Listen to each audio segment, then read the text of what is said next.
Good morning. Husband Kirwa. I'm a medical student presently. I'm in this University of Nairobi in Kenya, in Africa. I am in year four. This is my notes for the day. Oh, this is a logbook. This is my school clipboard. I also have a Bible just on my desk here, and my microphone is pegged at my zip. Okay. So I've always wanted to do YouTube. Yes, I have some videos on YouTube of myself speaking with people and on interviews, but I've never been willing or even really, I've never had the courage to do this myself. Okay. So I've been doing like video runs, like statuses of me speaking on my camera for a while. I've been learning to do that. I wanted to do a 30-day challenge. Then I noticed, well, I could not follow up really. I guess I got lazy or things came in the way and I did not follow up as much. So here we are. We are here in this room, obviously. Um, I've been wishing to do this, and providentially, I got a phone with a better camera. I got some lights. I'm using some light now. My light is on. I've been learning how to do YouTube videos and how just to perhaps become a better YouTuber, even before it began, which is absurd, I can say. Okay, the previously I used to have a starter. I was born, then I learned many languages at the same time. I think I got confused. So I used to stammer. I think stammering is, if I can use the words of Viktor Frank, it's an issue of hyper-intention. You intend not to become anxious as you speak, and just by so doing that, you become anxious. Okay. It's like trying to please people. The more you try, the worse you get, and the less you try, perhaps the better you get. So hyperintention, then the solution is usually the paradoxical intention. So I have been learning how to do these things, and it's complicated and complex and all that. But well, I think we might want to do this longer. If I keep doing videos for like a year, I guess I could be better. Previously, my ex-girlfriend, if I can say, told me to begin publishing my blogs and my poems and stuff. And 4 years later, the blog has some viewership now. Yeah, still less than 10,000, but I mean, that's something. With my way of writing, I never thought anyone would ever read what I do, since I used to be very disagreeable, at least in my own eyes. So here we are. People usually say that you should do YouTube videos with the camera facing with the back camera, but I'm doing this with the front camera. First of all, because I won't know if I'm within the shot, for instance. I don't have a mirror in my room, at least a portable mirror. And I think this is just fine. I think the concept of having front cameras in a phone was meant for people to just, get immediate feedback. Of course, it can be distracting, but I also think you can get used to it. We were born using phones, so okay, at least people call us digital natives. So what's the point of using a back camera if I can see my face and get immediate feedback? Okay, the goals of this channel is to, first of all, for me, it's just to learn how to speak. Again, I said I have YouTube videos before, which I never have the courage to watch them, for instance. And I just want to learn how to speak better, more articulately, perhaps in a more resonant way, musical way, perhaps.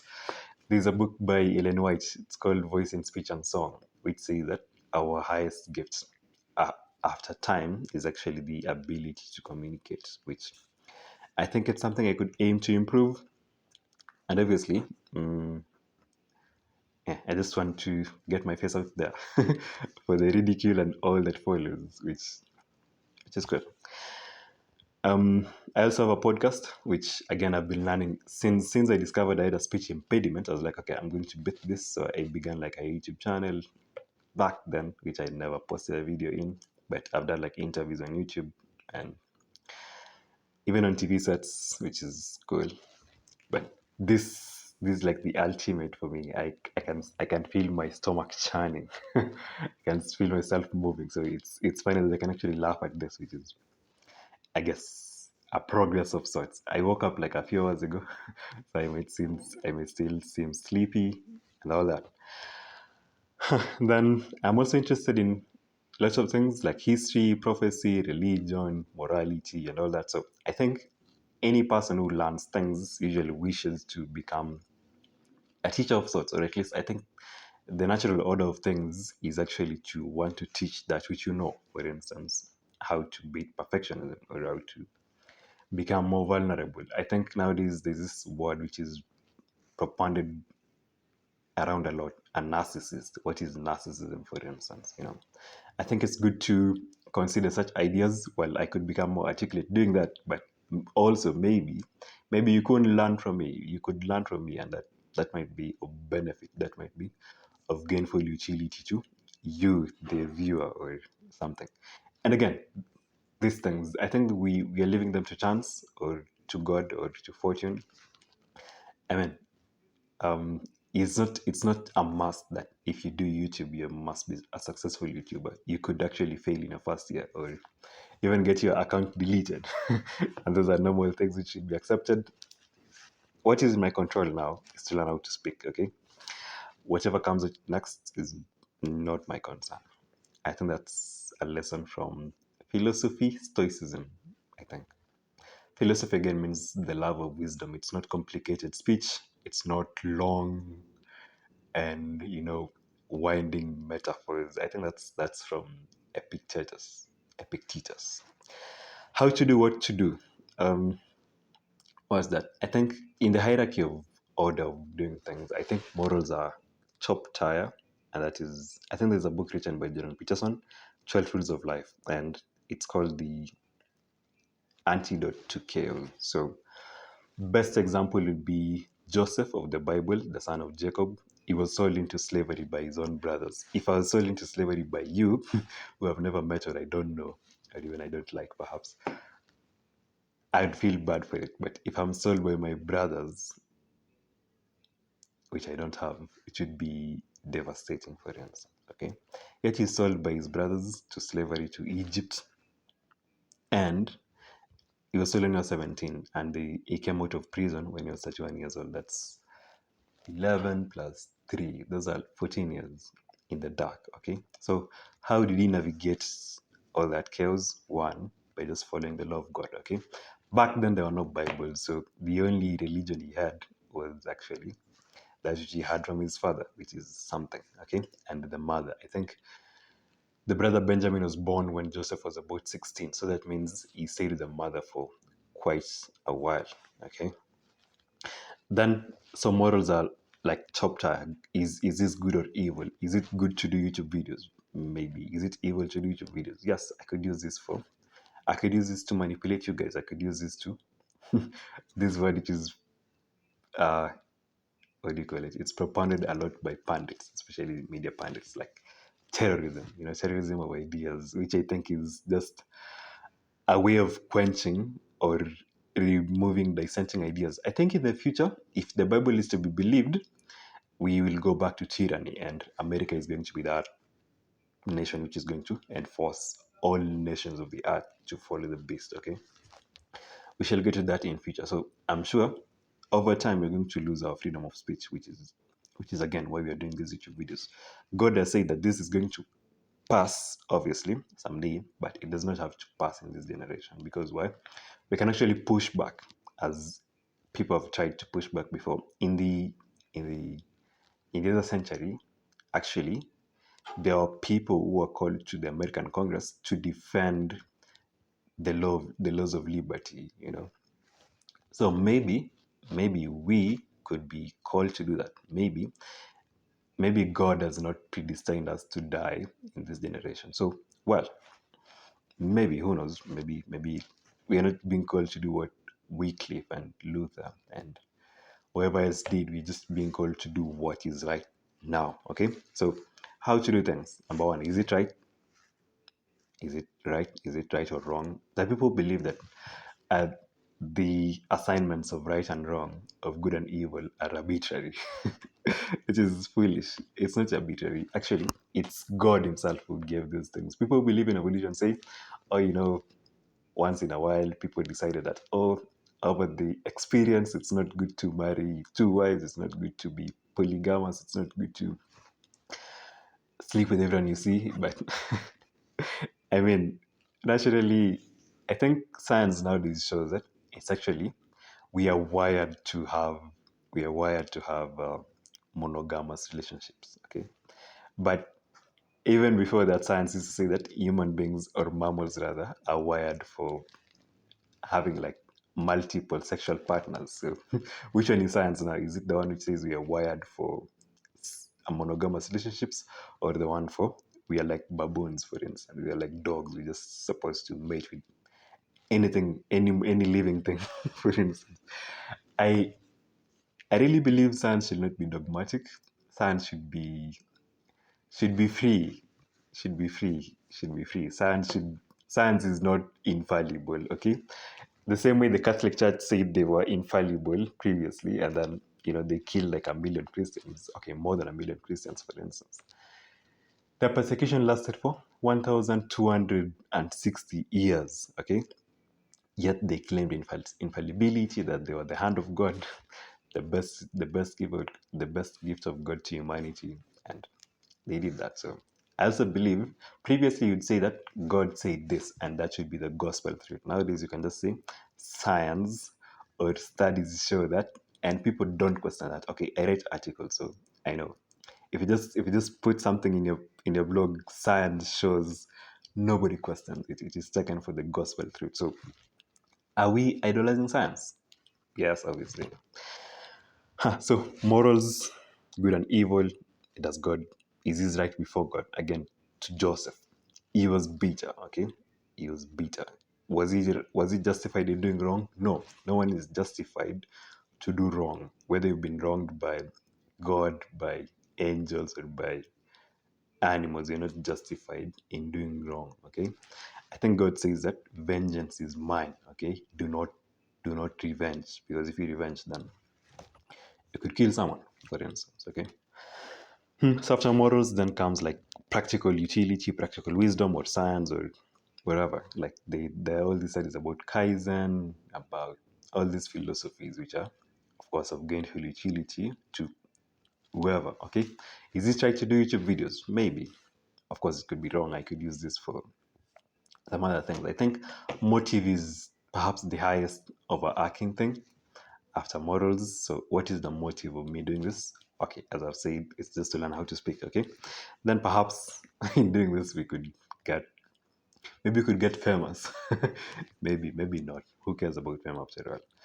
I think there's someone who said that many men have sought happiness and found fame. I mean, I would never want that.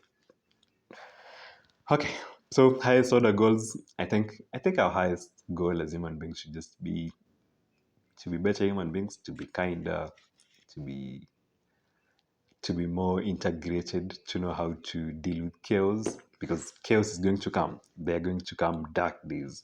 I think there's a misnomer, at least in the book by Rollo May, The Meaning of Anxiety. He says, or he contends that actually one of the main reasons why we are an anxious, the age of anxiety, why we're an anxious generation, is we actually believe that it's possible to live without anxiety, which is which is impractical. You cannot live without anxiety. So the concept that actually it's possible to be free of anxiety, to be free, completely free of fear, is, well, again, impossible. So you have like these impossible standards. I think in the book by Daring Greatly by Brené Brown, she says that, again, vulnerability should be like our default set. So people who believe they're invulnerable actually think they're doing that for out of a love for themselves. But then you find these people are overly angry, they're overly triggered by anything. You just say something contrary to them and they're flaring up. I mean, people cannot bear opinions of dissent. They think they're good. I think they're gods, which again, I mean, philosophy is the pursuit of truth. Okay, whether that truth is outside of my current belief system is should not be a thing to worry about. Okay, I think there's a quote by a certain warrior. He says, "You must bend yourself to truth, okay? Otherwise, you're going to live a lie, okay? I'm not divine. I'm not meant to be eternally happy. I'm not meant to be eternally not anxious. There are days which I'm anxious. I think Relome again propounds the concept of normal anxiety. You see that thing I feel before doing a YouTube video? That's normal anxiety. It actually makes me keener. It makes me do this better. It makes me perhaps give you a better quality video. I think there's a YouTube video, a TED Talk really, by Dr. Alia Cram. Or is it Chrome? It's Mindsets. I think it's on YouTube. You can watch it, okay? She clearly says that stress is good for you. I think there's a book by that title. Stress is actually good for you. So I think it's good to know these things. Nothing stands alone, okay? There's good, there's evil. That's clear cut. But for any other thing, I think there's the book by J.R.R. Tolkien. What's the name of it? The Lord of the Rings. He said there's human moral complexity, but there's no logical moral complexity. In English, that means good and evil are as separate as light and day, okay? As darkness and light, okay? But me, I'm not a good person, neither am I a bad person. So that again, the worst of us have some good in them, and the best of us have some bad in them. So accepting that is, human. I think the Bible again, in which book is it? I think it should be the Bible is albeit more serious than this. Jeremiah 17 verse Jeremiah 17 verse Jeremiah 17 verse 9. It says again, this is the Bible. It says the heart is deceitful above all things and desperately wicked. Who can know it? Okay. So our heart is our emotional brain. Okay. I think that was made clear by Daniel Goleman in the book Emotional Intelligence. So the heart, we don't think with the organ which we use to pump our blood, but we think with our brains, okay? Of course, it's connected to our heart. That's why when somebody tells you something bad or there's a heartbreak, the reason we call it a heartbreak is like it's your brain is connected to your heart. So that's why you feel as though you've been crushed, like you're running out of oxygen, okay? You have tachycardia or bradycardia, your heart rate goes up or goes down. Heartbreaks. I think we all have them, which is normal. Somebody usually says that if people who can't love are usually afraid of a heartbreak. People who can't have friends are afraid of being left alone. But I mean, that fear again is neurotic because if you fear that, then you're never going to venture out to get friends. And again, who wants that? Who really wants that? Who wants to be friendless? If you've seen kids play, actually having a friends is an issue of life and death, okay? So adults saying, I can do this alone, like I'm introverted. I'm an introvert myself, but that doesn't mean you should be socially awkward. You should learn how to talk to people, even people you don't know, okay? I think again there are studies which show that learning how to speak to strangers perhaps is useful to you. Again, I think it's obvious if you can't speak to strangers, then you can't get help, you can't get friends, you can't get whatever, okay? So, what really matters in the end, again, for me, I think it's God because, after all, you could make money. I think there's a verse which says, "Labor not to be rich." Okay, before we sound overly controversial, the Bible says in Ecclesiastes chapter 10, verse 19, that a feast. I'm reading from my Bible. That a feast is made for laughter, and wine makes merry. Okay, wine again in the Bible. There are two wines. There is wine which is blended juice, then there is wine which is fermented. So the Bible is clear that all forms of drunkenness are actually evil, okay? So a feast is made for laughter, and wine makes life merry. But money answers all things. This is God speaking, okay? I think there's also a verse like that should be, I don't remember, somewhere in Ecclesiastes chapter 7, verse 12. It says, "For wisdom is a defense, and money is a defense, but the excellence of knowledge is that wisdom gives life to them that have it." Okay, so money is important. I think the Bible is clear on that. Okay, the verse which people usually quote wrongly is, I think it's in, is it First Timothy or Second Timothy? the one which says the love of money is the root of all evil. So people usually interpret it to mean that money is the root of all evil. And is that true? No, money is not the root of all evil. Money is just a measure of value. Okay, money has always existed. Yeah. First Timothy chapter 6, verse 10, it says, "For the love of money is the root of all evil, which while some coveted after, they have erred from the faith and pierced themselves through with many sorrows." So if I'm willing to do anything for money, then that's wrong. Okay. If I'm just willing, I think any failing society, according to the study of the history of Rome and history of Greece and all these nations, is the highest goal of a failing society is money. Okay. Yeah, you heard me. So the highest goal of a failing society is money. When money is like our highest goal, then we are dying. Okay. But again, Proverbs 23 verse 4 says, it says, labor not to be rich. Again, Proverbs 10 verse 4, just for context, says, he becomes poor, Proverbs 10 verse 4. He becomes poor who has a slack hand, but the hand of the diligent maketh rich. Okay. So diligent hands shall make you rich, and slothful hands or lazy hands will make you poor. That's obvious, right? Then verse 4, 23 verse 4 says, labor not to be rich, cease from your own wisdom. Why? Verse 5, will you set your eyes upon that which is not? Should you? For riches certainly make themselves wings, they fly away as an eagle towards heaven. Okay. Should you do that? No. Should you set your eyes upon that which is not? Should I peg my entire being on my ability to communicate? No, I could lose it. Like if somebody punctures my voice box, like I lose my ability to speak forever, unless it's repaired, for instance. If my diaphragm is a muscle, for instance, if my diaphragm loses the ability to contract, I'll never speak again. So, am I my speech? No. Am I my talent? No. Okay. I'm a human being. I define myself. I am self-determining. Okay. So, that which matters in the end, really, I guess, I think we can just read from the Bible. The Bible history shows us that choosing actually to love God is not for the benefit of God. Which verse is it? I think it should be Job chapter 22 or 23.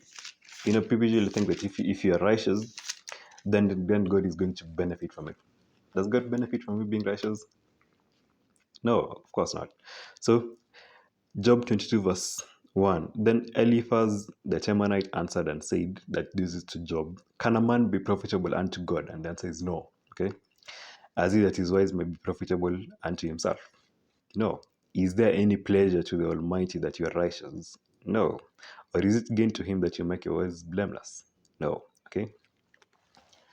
So Ecclesiastes chapter 12 verse 13. For this is the conclusion of the whole matter. Fear God and keep his commandments. For everything we've done. I cannot reproduce this verse verbatim. So let me just read it. Let us hear the Ecclesiastes chapter 12 verse 13. It says, let us hear the conclusion of the whole matter. Fear God. Can you imagine the philosopher Solomon giving a conclusion? Now this is his conclusion. Okay. Let us hear the conclusion of the whole matter. Fear God and keep his commandments. For this is the whole duty of man. What is the whole duty of man? To fear God and to keep his commandments. If I'm poor, God expects me to fear him and keep his commandments. If I'm rich, God expects me to fear him and keep his commandments. If I'm a student, God expects me to fear him and keep his commandments. If I'm aspiring to become a YouTuber, I should place the interest of his people and of my God above my own interest, which is difficult for human beings, of course. Of course, I'd want to have money, perhaps have a plane or something. But again, if I'm doing that at the expense of other people, then it's evil. Okay, motive above the deed. Okay, I could help people, but maybe just post it on my Instagram. That's foolish. Okay, let us hear the conclusion of the whole matter. Fear God and keep his commandments, for this is the whole duty of man. Verse 14, for God shall bring every work, everything we've done, into judgment, including every secret thing, whether it be good or whether it be evil. So again, good and evil are like the highest overarching themes this entire ploy or play of what is the play against a fight? It's the great controversy, the fight between Satan and God, the fight between good and evil. Satan intimated that God is selfish, God is a narcissist, you know. Then God is like, okay, I'm giving you like 6,000 years, let's go see. And in just less than a year, Satan was willing to kill Adam, you know. Yeah, so people don't think that that is actually that war between good and evil has actually been sorted forever. Okay. Yeah, thank you. So again, I'm a student. I'm Esbon Kirwa. We'll be doing this over time. I wish you well. May you have a good day.